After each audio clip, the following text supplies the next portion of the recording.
encore, votre magazine Moissy frappe à votre porte, plutôt voulais-je dire, avec une thématique, bien sûr, qui nous vient de vous.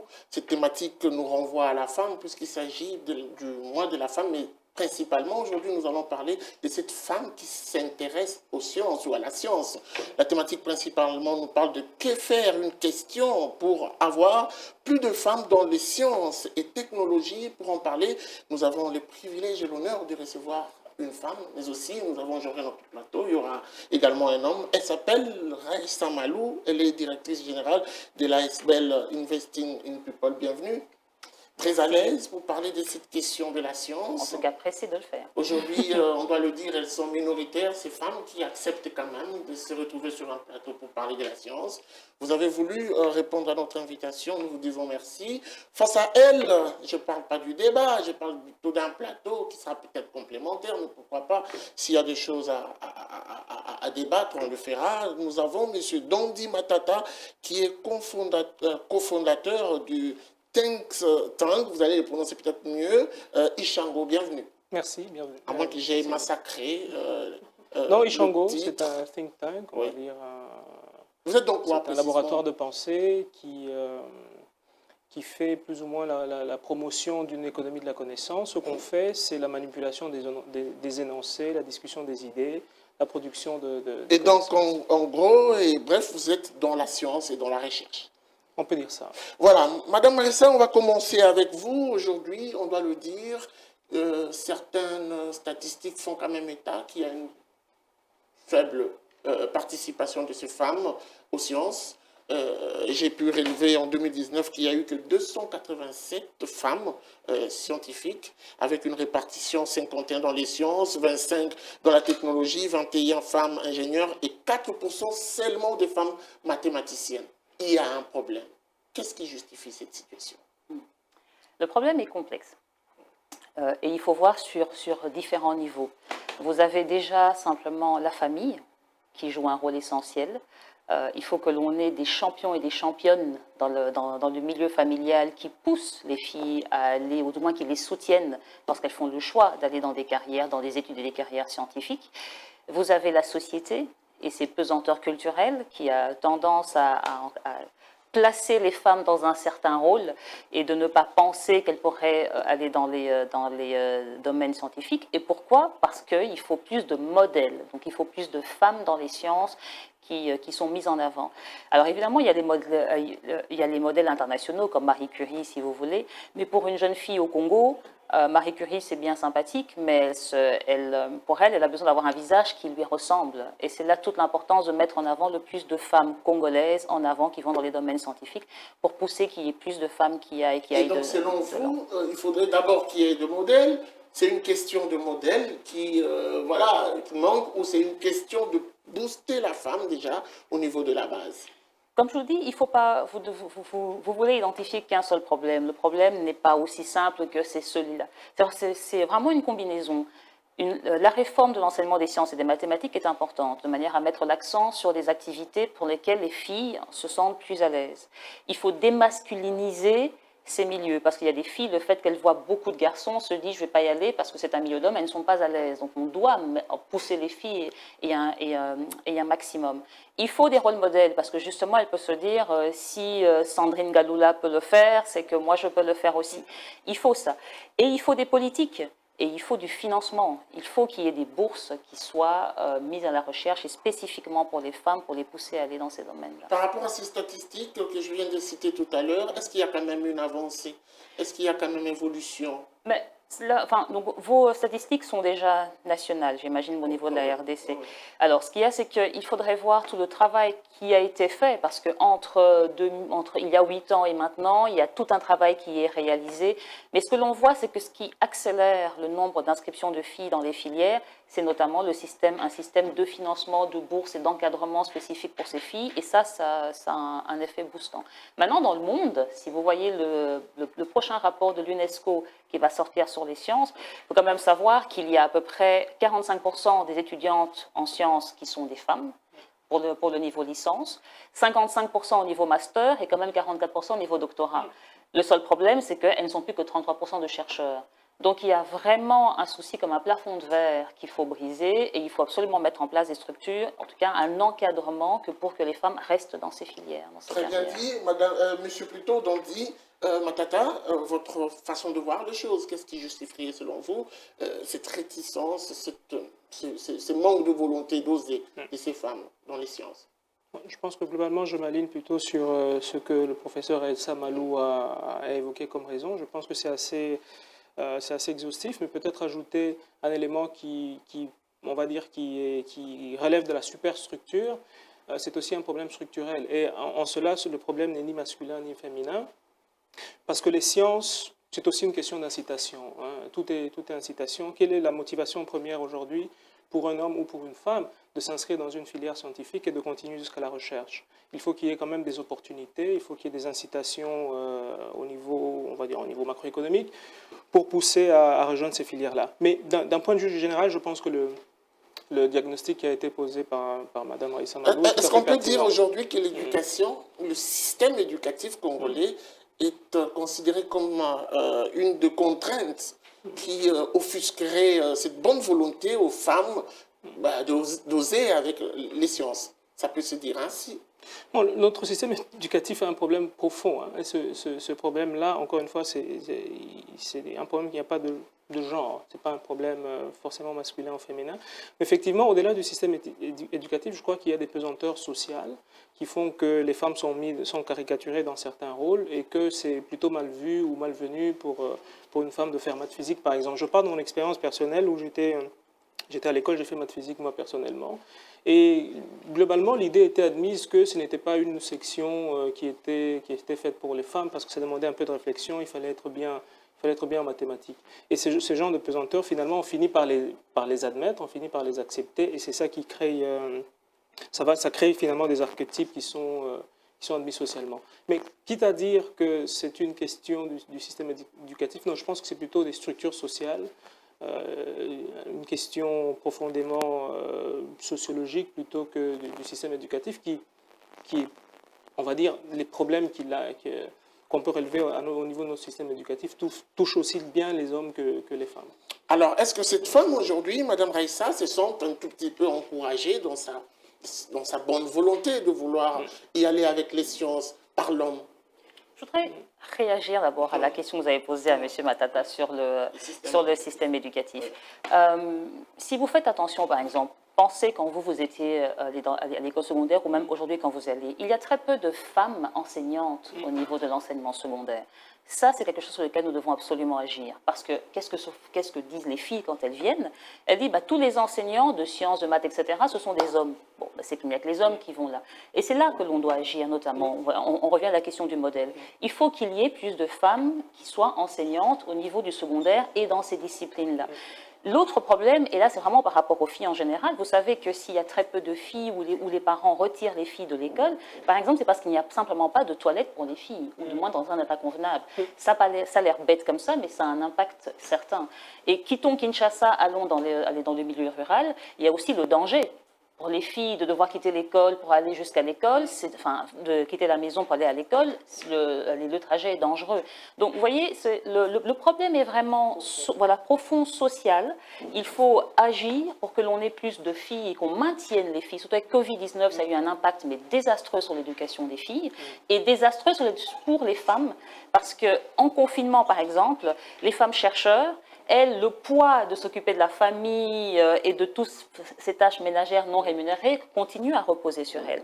Ce qui font qu'elles, en termes de travaux de recherche, accusent un retard comparé aux hommes qui, eux, sont libérés de ces tâches-là et avancent. Donc, Covid-19, par exemple, a eu un impact. Avec une part de responsabilité. Le système éducatif a une part de responsabilité, oui, parce qu'on doit agir sur lui si on veut qu'on ait plus de filles et de femmes qui restent dans ce système. Et c'est notamment au niveau aussi des programmes éducatifs et de l'approche pédagogique, où il faut pouvoir mettre l'accent sur des activités comme le travail en groupe, sur les activités de réflexion, pour lesquels les femmes sont beaucoup plus à l'aise que de faire du drill mathématique bête et méchant, pour employer cette expression. Alors, parlons de l'homme. Est-ce que cet homme arrive quand même, avec H minuscule, à accompagner la femme dans cette volonté de vouloir oser avec les sciences? C'était ça ma question. Il y en a. Et je pense que M. Matata en fait partie, et vous, Guy, aussi.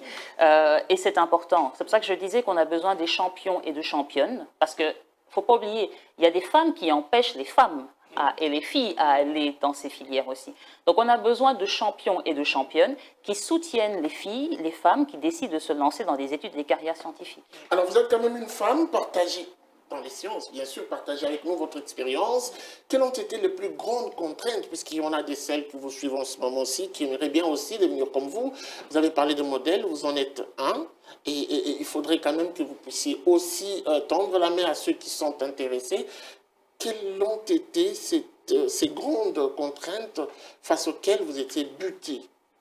Alors, j'ai fait mes études, notamment supérieures à l'étranger, et là, j'ai accumulé une double contrainte, le fait d'être une femme et noire.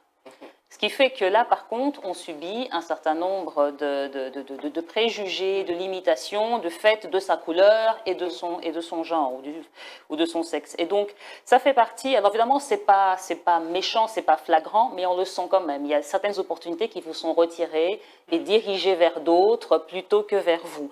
Mais sinon, globalement, j'ai eu un parcours et j'ai toujours reçu l'aide qu'il fallait, autant au milieu familial qu'à l'extérieur. Et donc, du coup, c'est pour ça que maintenant je travaille pour aplanir les choses pour les filles.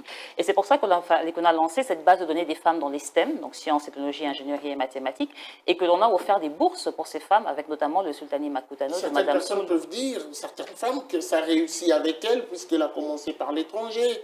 On aimerait avoir une expérience made in Congo. Eh ben, ça, y a-t-il une femme congolaise qui a commencé ici, qui a évolué ici? Est-ce que c'est possible de se lancer en commençant en RDC et en évoluant dans son propre pays? Absolument. C'est juste que les médias mettent l'accent sur moi, mais, comme je vous ai dit, on a lancé une base de données des femmes dans les sciences en RDC. Et figurez-vous que dans cette base de données, la majorité, ce sont des femmes congolaises. Congolaises dans le sens où qui ont fait l'ensemble de leur parcours universitaire ici et qui continuent à travailler dans la recherche ici. Il y en a beaucoup plus et c'est votre responsabilité, votre rôle aussi, vous les médias, de les mettre en avant et je serai heureuse de vous fournir des noms. Merci beaucoup. Alors, M. Dondi, Mme Raïssa présente plutôt un tableau qui nous dessine un homme très engagé à accompagner les femmes dans ces secteurs des sciences. Vous partagez cette façon de voir les choses? Je pense on parle de l'homme congolais, hein? Ouais, je pensais qu'on parlait de moi. On est dans la logique de l'homme congolais. Généralisons le débat. Est-ce que vous sentez cette volonté dans les chefs des hommes de vouloir booster les femmes dans les sciences? Je pense que quelques-uns, oui, mais globalement, je pense qu'il y a encore des pesanteurs, il faut qu'on se le dise, hein, il y a encore des pesanteurs et des clichés. Mais bon, il y en a assez, il y en a peu. Bon, je ne peux pas m'aventurer à donner quelques statistiques, mais je pense que globalement, il y a quand même beaucoup d'efforts à faire, beaucoup de sensibilisation. Moi, je suis personnellement très engagé sur la question. C'est pour ça que Mme Raïssa Malo, je pense, m'a pris quelque peu en exemple. Pour moi, je parle d'une réflexion tout à fait simple. Hein. Il n'est pas possible d'envisager un quelconque progrès, un développement économique et social sans connaissance. À mon avis, ce sont les idées qui façonnent les grandes nations et ça va continuer pour très longtemps. Alors, priver aux femmes, qui sont un peu plus de la moitié de la population, d'accéder, on va dire, à des outils de développement, à des outils scientifiques ou à un niveau on va dire, d'éducation, de développement scientifique important, c'est nous priver de la moitié de nos cerveaux.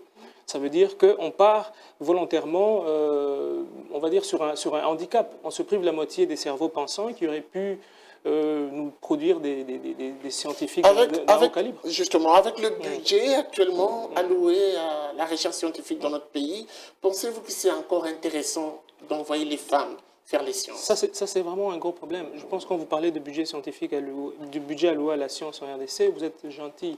La science au niveau institutionnel en RDC, il faut dire qu'elle n'existe pas. Il y a peut-être des efforts, on va dire, des efforts privés. Comment ça, elle n'existe pas? On a un ministère, on a un ministre qui existe.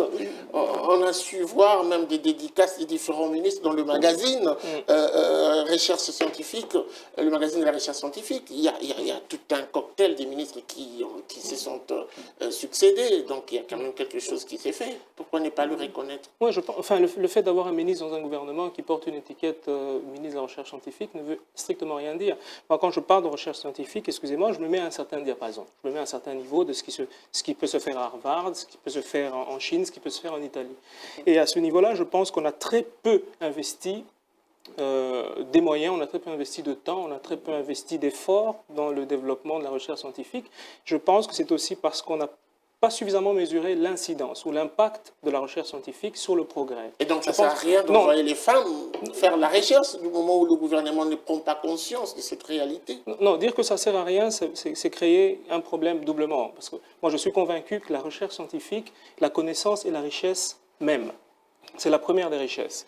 Ce qu'il faudrait faire, c'est plutôt recalibrer l'ordre de nos priorités, commencer à prendre conscience que la production de connaissances peut effectivement sortir d'un pays de l'extrême pauvreté et le placer sur l'orbite du développement. Le cas de la Corée du Sud, c'est un cas largement commenté, un pays qui n'est pas aussi doté que nous en termes de richesse matérielle, mais qui a un niveau de développement aujourd'hui très appréciable et qui l'a atteint en un temps assez limité parce qu'ils ont beaucoup investi dans les cerveaux. Mais ce que vous dites est tout à fait pertinent dans la mesure où, que ce soit pour les femmes ou pour les hommes, s'inscrire, faire de la chimie, de la chimie ou de la physique nucléaire ou une toute autre discipline scientifique aussi pointue, ça répond quand même à une certaine incitation. Il doit avoir une raison. Ça veut dire que vous vous inscrivez dans cette filière-là pour produire un travail qui va être consommé sur le marché. Alors, Madame Ressa, est-ce qu'on peut réussir aujourd'hui à booster les femmes vers les sciences sans l'implication totale du gouvernement?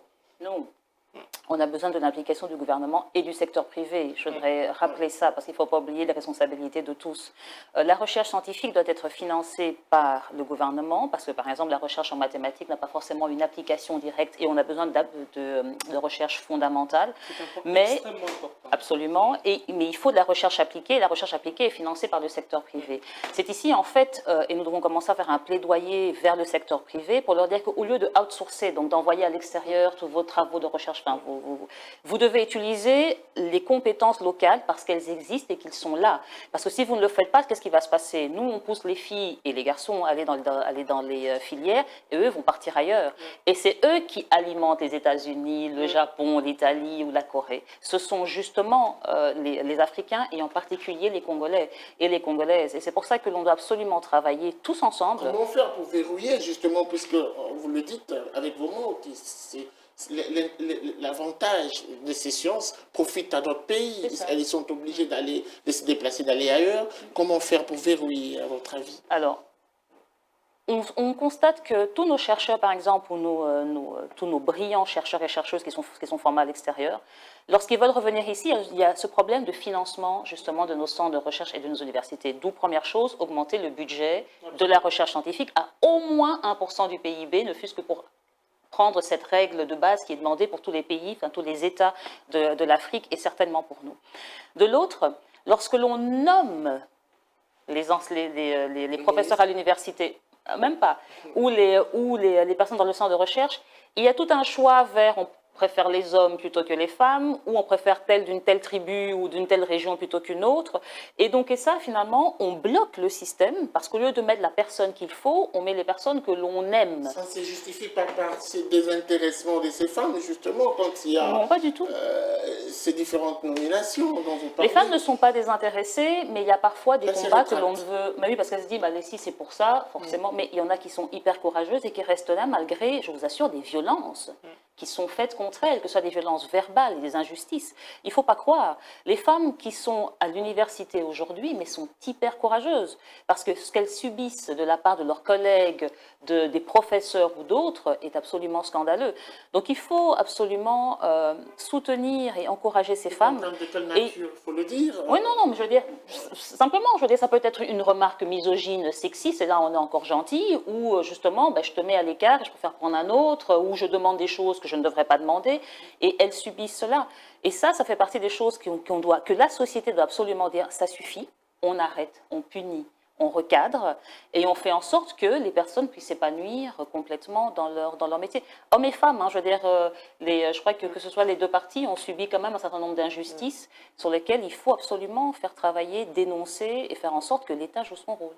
Alors, au regard de toute cette situation, au regard de la situation globale du pays, M. Dondi, on a comme l'impression qu'il serait, si pas difficile, impossible pour la RDC de booster la femme dans le secteur des sciences et réussir, justement, comme c'est le cas dans d'autres pays. Non, absolument pas. Dire que c'est impossible, c'est un défaitisme dans lequel je ne peux pas m'inscrire. Difficile. Je pense que, oui, peut-être difficile, mais je pense que c'est une question de choix. Vous avez présenté plusieurs aspects. Plusieurs goulots d'étranglement. Non, ouais. je pense que c'est une question de choix. Les exemples que Mme Raissa Malou a évoqués sont tout à fait éloquents. L'essentiel du corps enseignant dans les filières scientifiques et même dans les autres filières est constitué de professeurs hommes. Enfin, bon, j'ai une certaine expérience dans l'enseignement universitaire dans notre pays. Ça ne veut pas dire qu'il n'y a pas des profils féminins qui soient compétents.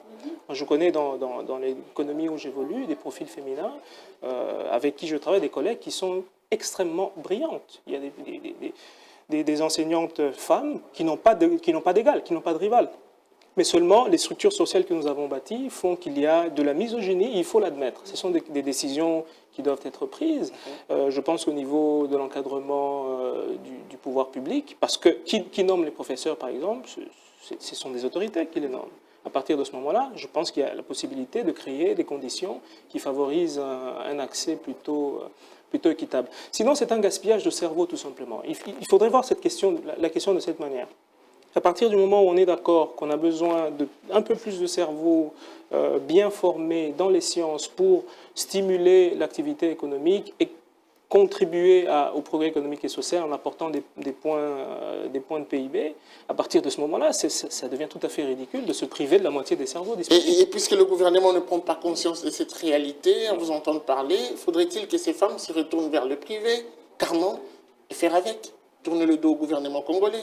Non, je pense honnêtement que c'est une question de priorité. Et puis, les femmes, finalement, ce qu'elles demandent, ce ne sont pas des faveurs, parce qu'il ne faudrait pas le présenter comme étant des faveurs. Je viens de dire que, moi, dans mon expérience, ma petite expérience scientifique, vous rencontrez des profils féminins qui sont absolument brillants.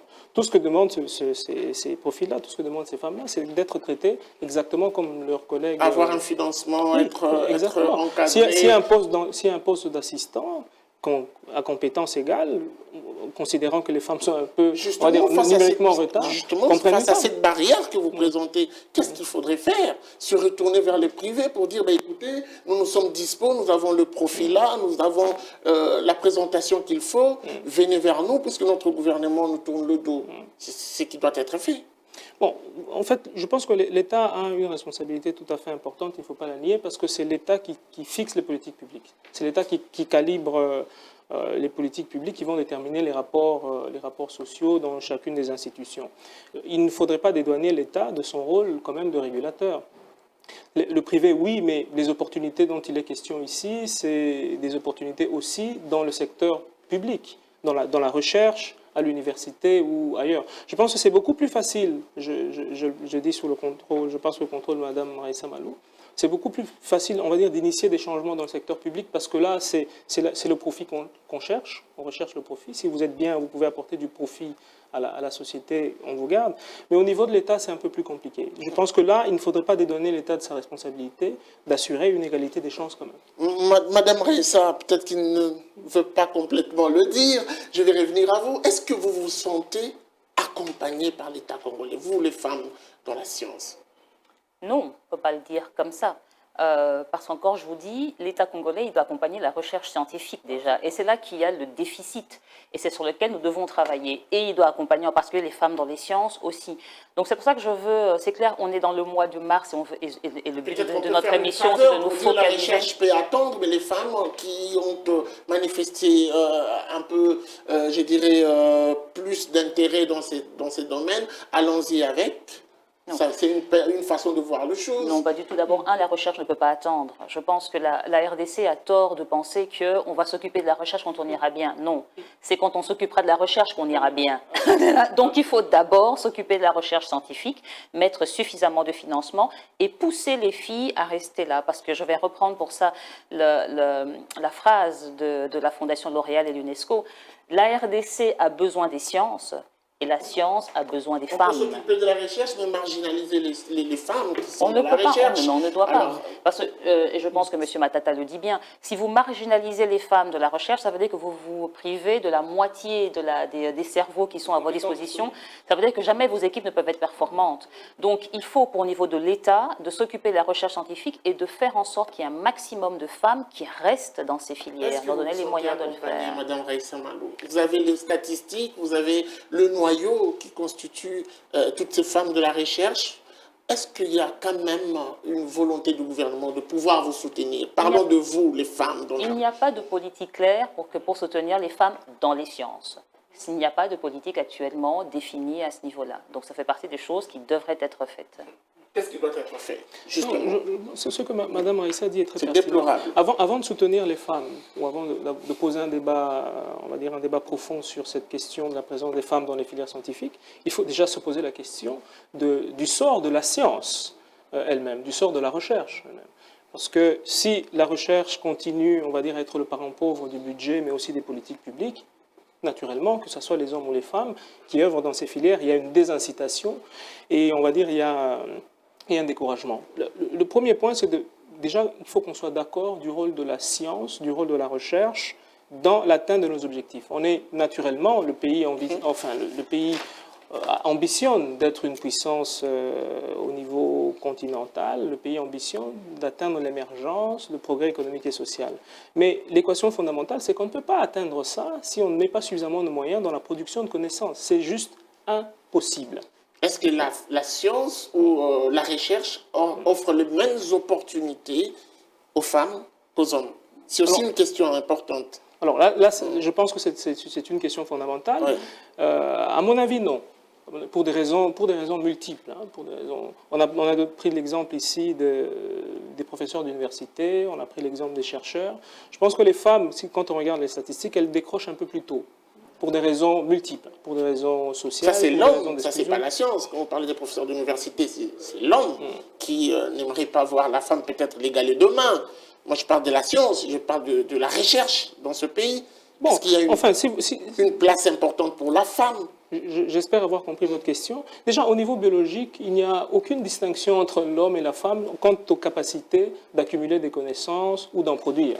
Donc, les femmes sont tout aussi dotées que les hommes au niveau des capacités biologiques. Je pense qu'il n'y a pas de différence. Les contraintes sont les mêmes. Elle a évoqué quelques contraintes sur ce plateau. Sauf que les femmes sont beaucoup plus, non, sauf que les femmes sont beaucoup plus désavantagées parce qu'au-delà d'être aussi bonnes que les hommes, aussi compétentes que les hommes sur les questions scientifiques, il y a d'autres goulots d'étranglement qui font que pour elles, les couloirs sont beaucoup plus étroits pour accéder à des carrières scientifiques brillantes. Et cette étroitesse est liée au fait on va dire, d'une certaine misogynie, d'une société patriarcale que nous avons créée, que nous entretenons, de certains préjugés, mais aussi des actions concrètes qui les défavorisent. Par exemple, les femmes ont beaucoup plus de mal à accéder à un poste de professeur. J'insiste sur ça, parce que c'est ça qui permet quand même de donner une vitrine et des exemples des femmes qui excellent, qui brillent et qui peuvent tenir des carrières scientifiques à longue durée. Je pense qu'il y a beaucoup plus de contraintes quand même pour les femmes que pour les hommes, ça c'est une évidence. Madame Raïssa, les femmes ont tendance à crier discrimination. Est-ce que c'est le cas également pour la recherche? Ah oui, il y a clairement une discrimination, parce que,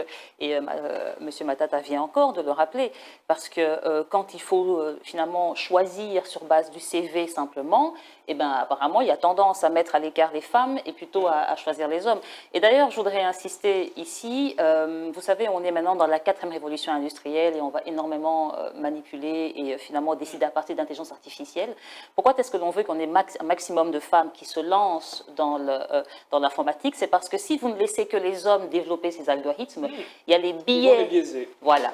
Il y a les billets qu'ils mettent, ce qui fait que lorsque vous allez vous demander à une intelligence artificielle de choisir entre des CV, eh ben, elles auraient tendance à mettre à l'écart tous les CV des femmes au profit des CV des hommes.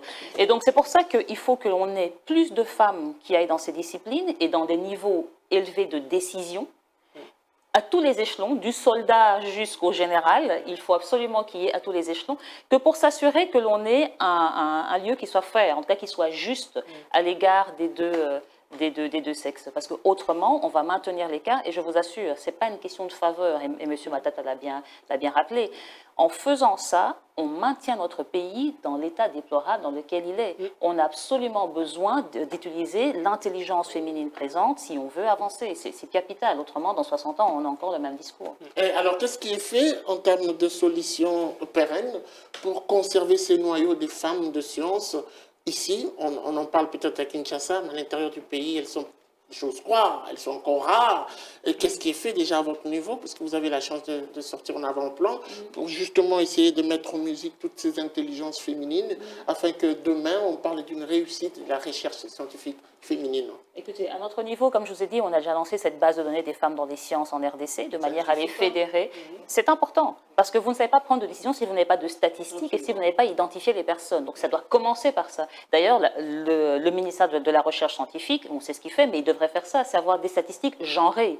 C'est-à-dire qu'il faut des statistiques sur les chercheurs dans les disciplines hommes et femmes, de manière à ce que l'on ait une idée du problème et que donc on puisse adresser ce problème avec des solutions concrètes. Et puis, comme je vous dis, on a aussi lancé des bourses pour les femmes dans les sciences, qui est important également, parce que dans un milieu où vous avez des ressources limitées, vous pensez bien, s'il y a un maximum d'hommes et peu de femmes, même si on ne veut pas faire de la discrimination, statistiquement parlant, forcément, il y aura plus d'hommes qui vont recevoir. Donc, il faut un financement particulier pour soutenir ces femmes, pour qu'elles puissent avancer. Alors, on va y aller avec des solutions concrètes. Que doit faire le gouvernement? Que doit faire le privé pour justement favoriser cette adhésion des femmes à la recherche? Le secteur privé doit développer sa partie recherche et développement et consommer les ressources locales, c'est-à-dire les personnes qui sortent de nos universités. D'ailleurs, ils n'ont même pas besoin d'attendre qu'ils sortent, ils peuvent travailler avec les étudiants directement pour les faire travailler sur leurs besoins locaux. Je vais vous donner également à ces mais niveaux-là. nous, en fait, vous savez, la différence qu'il y a entre nos pays en Afrique, la RDC et les autres pays, c'est pas c'est pas forcément une question de compétences. C'est vraiment une question des moyens à disposition que pour réaliser ce que l'on veut faire. On n'est pas mauvais, mais l'environnement fait qu'il n'y a pas une bonne stimulation de ces énergies, de ces intelligences, et il n'y a pas, parce que la recherche, ça coûte beaucoup d'argent, il ne faut pas croire. Il faut énormément d'argent pour la recherche, surtout quand c'est la recherche fondamentale. Et donc, il faut augmenter ce budget. Donc, au niveau du secteur privé, il faut le convaincre de consommer les ressources locales, et ça, le gouvernement et M. Matata sera plus apte à répondre à ça, c'est il faut donner des incitants pour que ces entreprises se disent, ben voilà, si je consomme ou si j'investis dans ça, peut-être en termes d'impôts, ça va baisser parce que j'aurai investi en recherche et développement. C'est une manière d'inciter le secteur privé à investir dans dans la recherche ou de lui dire, ben, si tu engages des chercheurs, eh ben, évidemment, tu as une baisse en termes de charges sociales, etc. Comme ça, on peut engager les chercheurs dans le secteur privé. Donc l'État et le secteur privé ont des mécanismes à leur disposition pour pousser qu'il y ait plus de chercheurs qui soient engagés par notre secteur. Au regard de la situation, on peut dire que le gouvernement congolais bloque l'évolution de la recherche scientifique féminine. Le gouvernement congolais, jusque-là, inconsciemment ou consciemment, bloque le développement de la recherche, tout court, et ne favorise absolument pas les femmes dans ce domaine. Très bien. Alors, M. Matata, les pistes de solution concrètes. Moi, je partage cet avis. Je fais de vos arguments, ces arguments-là les miens. Je pense qu'il faudrait produire suffisamment d'incitations ou de contreparties pour stimuler les gens à Comment ça doit se passer? Investir. Soyons dans les détails. Pour les femmes, un exemple simple. Vous savez, à l'UNIKIN, par exemple, la faculté de Polytechnique est très petite. Il y a très peu d'étudiants. Donc, l'État peut décider de rendre ces enseignements gratuits pour les femmes. Par exemple. Toutes les femmes qui s'inscrivent en Polytech ne paient strictement rien. Toutes celles qui s'inscrivent en chimie ou en bâtiment ou des choses comme ça ne paient strictement rien parce qu'elles ont longtemps été marginalisées, elles ont longtemps été contraintes dans leur accès à ces filières-là et l'État décide de rééquilibrer la balance en prenant sur lui les coûts liés à leur éducation. Ça sera discriminatoire pour les hommes. Ils diront, ben, écoutez, nous sommes tous hommes avec H majuscule. Pourquoi seulement cette faveur aux femmes? Ça sera équitable, je pense, parce que les femmes, encore une fois, comme on l'a dit, dans leur capacité d'accéder à ces filières, ont beaucoup plus de contraintes que les hommes. C'est beaucoup plus compliqué pour elles. Et lorsque c'est compliqué, il faudrait qu'il y ait quelque part une autorité qui permet de réajuster, de rééquilibrer la balance. Encore une fois, je vous ai dit, c'est une question de vision et c'est une question on va dire, de volonté, finalement, de produire de la richesse à travers la production des connaissances. Je sens dans vos propos une sorte de favoritisme quand il s'agit de parler de la femme. Si on va dans une logique de la gratuité, plutôt de la parité 50-50, autant que l'homme avec H minuscule peut se lancer et se prendre en charge pour y aller et réussir sa carrière dans les sciences, autant que la femme aussi peut le faire. Pourquoi vouloir accentuer les conditions du côté de la femme et se dire l'homme peut y aller seul? Non, parce qu'on part d'un constat. Il y a quand même l'existant. On part d'un existant qui fait que les femmes sont, comme je disais, contraintes. Elles ont plus de contraintes dans l'accès à ces filières scientifiques ou l'accès à des carrières scientifiques. Rien à voir avec une prise de conscience individuelle de ces femmes qui se disent, ben, écoutez, ça ne sert à rien. C'est juste une contrainte qui offusquerait. Je pense que cette prise de conscience, on peut la mesurer à travers les effectifs féminins dans les filières scientifiques. Madame Raissa Malo est mieux placée que moi pour le dire, mais ces effectifs-là, oui, ces effectifs, certes, mais ces effectifs-là ne sont pas, on va dire, dramatiques ou catastrophiques. Il y a un intérêt, il y a un réel intérêt parce que les femmes sont biologiquement, comme je vous ai dit, constituées sur le plan intellectuel comme les hommes. Donc il n'y a aucun facteur, on va dire biologique, aucun facteur primitif, entre guillemets, qui les désinciterait volontairement à poursuivre des carrières scientifiques. C'est plutôt des goulots d'étranglement qui sont d'un ordre social qu'il faudrait lever. Des recommandations, allez-y. Oui, comme je vous ai dit, d'abord et les privés. Ça ne devrait pas être compliqué, je pense, d'assurer la gratuité de l'enseignement supérieur scientifique pour les femmes, que l'État prenne ça sur lui, quitte à faire des concours pour s'assurer qu'on prenne effectivement des meilleurs, on prend des cerveaux à fort potentiel. Mais encore une fois, apporter des incitatifs au secteur privé pour employer ces profils-là ou pour financer des activités de recherche. La recherche, vous savez, c'est pour résoudre les problèmes quotidiens. Aujourd'hui, on a des gros problèmes d'embouteillage, par exemple, qui peuvent être résolus, on va dire, par de la pensée, par des travaux de recherche. Il y a des routes que nous faisons, que nous devons, on va dire, refaire tous les 3 mois. Tout simplement parce qu'il y a l'eau, il y a la pluie qui érode, qui détruit ces routes. Mais avec de la recherche, on peut se débrouiller pour finalement relever les défis et faire des routes qui vont durer 10 ans, compte tenu de notre, on va dire, de nos caractéristiques climatiques. C'est des exemples tout à fait, on va dire, des exemples tout à fait triviaux que je donne, mais juste pour faire comprendre que la recherche, c'est ça, c'est résoudre des problèmes quotidiens. Mais il faut qu'il y ait des incitations. Il faut que l'État, là où il ne peut pas donner de l'argent, qu'il donne des motivations. Là où il ne peut pas donner de l'argent, qu'il donne d'autres formes de contrepartie qui existent pour non seulement, on va dire, redorer un peu l'image de la science, mais aussi faire un peu plus de place aux femmes. Madame Raissa, il faut investing in people. C'est ça, la clé. Absolument. Investir dans l'homme, dans le peuple. Dans l'homme, dans le peuple, absolument, hommes et femmes. Il faut un investissement supplémentaire dans la recherche, mais en fait dans ces personnes, parce que c'est vrai qu'on parle de recherche de gouvernement, mais ce sont des individus. Et souvent, j'ai tendance à dire, mais on oublie qu'à l'école, quand on voit des chiffres, mais c'est chaque fois des vraies personnes avec leurs besoins, etc. Et c'est en investissant dans les gens que l'on va réussir. Le peuple, c'est en réalité la seule richesse qu'a la RDC. C'est donc, et les autres nations, mais chez nous en particulier, c'est donc dans les gens qu'il faut investir et dans les femmes en particulier. Quel est le risque à craindre aujourd'hui si, une fois la situation, je parlerai de cette négligence de prendre en compte ou de promouvoir la recherche scientifique dans notre pays persister? Quel est le risque à craindre pour les femmes d'abord? Imaginez que quand mes filles viendront au Congo, décideront de travailler ici ou les autres, elles auront le même discours avec vos enfants également, et leurs enfants aussi.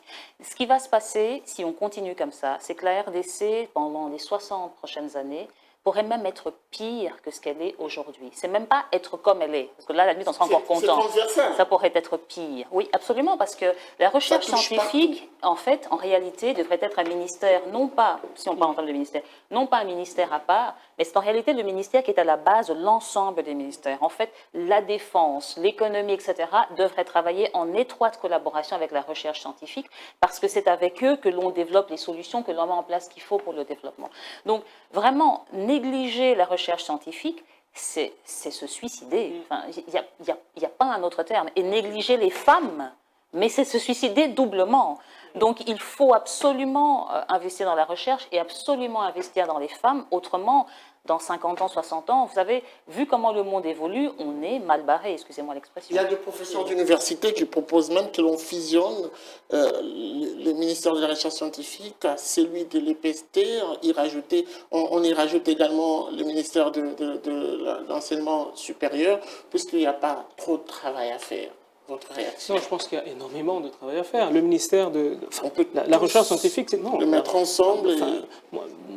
Moi, ça ne serait pas mon point de vue, parce que la recherche scientifique, pour moi, c'est un domaine absolument énorme, qui nécessite des moyens et qui nécessite une concentration, une focalisation sur les problèmes à résoudre et les politiques à mettre en place. On a l'impression que c'est dérisoire parce qu'on en a fait quelque chose de Madame Raissa a dit qu'on peut résoudre les questions majeures de ce pays rien qu'avec ce ministère de la recherche. Je pense que, encore une fois, l'idée précède l'action.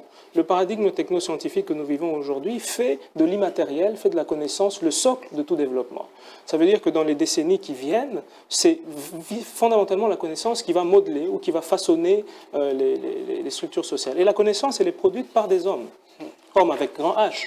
Alors si nous décidons volontairement de nous priver de la moitié des cerveaux disponibles pour penser la société, pour nous préparer aux changements qui arrivent, ou pour tout simplement produire la richesse et améliorer nos conditions de vie, c'est tout à fait suicidaire. Mais on remarque également, ça sera peut-être votre dernière question, qu'il y a une sorte de non-renouvellement je parlerai de la relève. On ne parle pas trop de cette relève. Les anciens professeurs d'université, les savants de ce pays hier, ils sont partis. Derrière eux, c'est une sorte de fossé. On constate quand même qu'il y a cette mauvaise façon aussi de faire au niveau de la recherche scientifique, au niveau de ceux qui sont appelés chercheurs. Comment analysez-vous cela? Je pense qu'il y a un gros problème structurel. Et ce problème, c'est notre système éducatif. Il doit absolument repenser, mais repenser complètement, de fond en comble. Pas faire des petits bricolages à gauche à droite, mais repenser. Et ce récalibrage de notre système éducatif doit s'aligner sur notre vision. Quel est le pays que nous voulons pour les 50 prochaines années, pour les 100 prochaines années? Est-ce une puissance technologique? Est-ce une puissance agricole? Est-ce une puissance militaire? Et sur base de ça, on va calibrer la production des cerveaux compte tenu des objectifs qu'on se sera fixés. Le problème est tout à fait profond et nécessite, à mon avis, que l'on repense complètement notre système éducatif, qu'on repense le contenu de nos enseignements sur base des objectifs que nous voulons atteindre. Et cette réflexion, cette refonte doit déjà en amont prendre en compte la nécessité de mettre les hommes et les femmes sur le même pied d'égalité. Madame Raissa, laissez-moi vous présenter avec un qualificatif que j'ai choisi. Vous aurez à parler à ces filles qui sont à travers cette caméra en train de vous suivre. Vous avez peut-être réussi votre vie en mettant en avant-plan la recherche. Qu'est-ce qui doit être fait? Est-ce qu'il faudrait encore continuer à dire, écoutez, tant que la RDC ne s'est pas encore réveillée dans ce secteur, attendons voir quel conseil à prodiguer à ces filles qui doutent encore, qui se disent, elles sont minoritaires parce que justement, il n'y a rien de bon et rien d'intéressant. Attendez, ça, c'est pas vrai, parce qu'on travaille. Vous savez que je suis également responsable de projet au sein du ministère de l'enseignement primaire, secondaire et technique, pour lequel nous sommes en train de réformer les programmes de sciences et de mathématiques, et on les réforme justement que pour rendre les choses plus équitables entre les filles et les garçons, en luttant contre les biais, mais surtout en rendant l'enseignement des sciences et des mathématiques plus intéressant. Donc mon message pour les filles qui voudraient se lancer dans ces filières, c'est de leur dire, on travaille pour vous. Le travail est en train d'être fait au niveau du ministère de l'enseignement primaire, secondaire et technique. La réforme doit continuer. On est en train d'aplanir le terrain pour que vous veniez et on va continuer à le faire. C'est clair qu'il y a énormément de travail. La réforme n'est pas terminée, qu'il faut absolument continuer. J'espère que le prochain gouvernement va continuer dans ce sens. Mais c'est ensemble que nous arriverons à faire changer les choses. Et on est là pour vous. Merci beaucoup, merci à vous d'avoir répondu à notre invitation. Je pense qu'on reviendra à vous prochainement pour plus d'explications et de précisions. Merci à vous également, Monsieur Sandi, d'avoir accepté de répondre à cette invitation. Vous étiez face à Madame Raissa. Merci à vous de nous avoir suivis. C'était donc cette émission pour vous. Moi-ci, la suite, ça sera sans doute au prochain numéro avec le même plaisir. Au revoir et à très vite.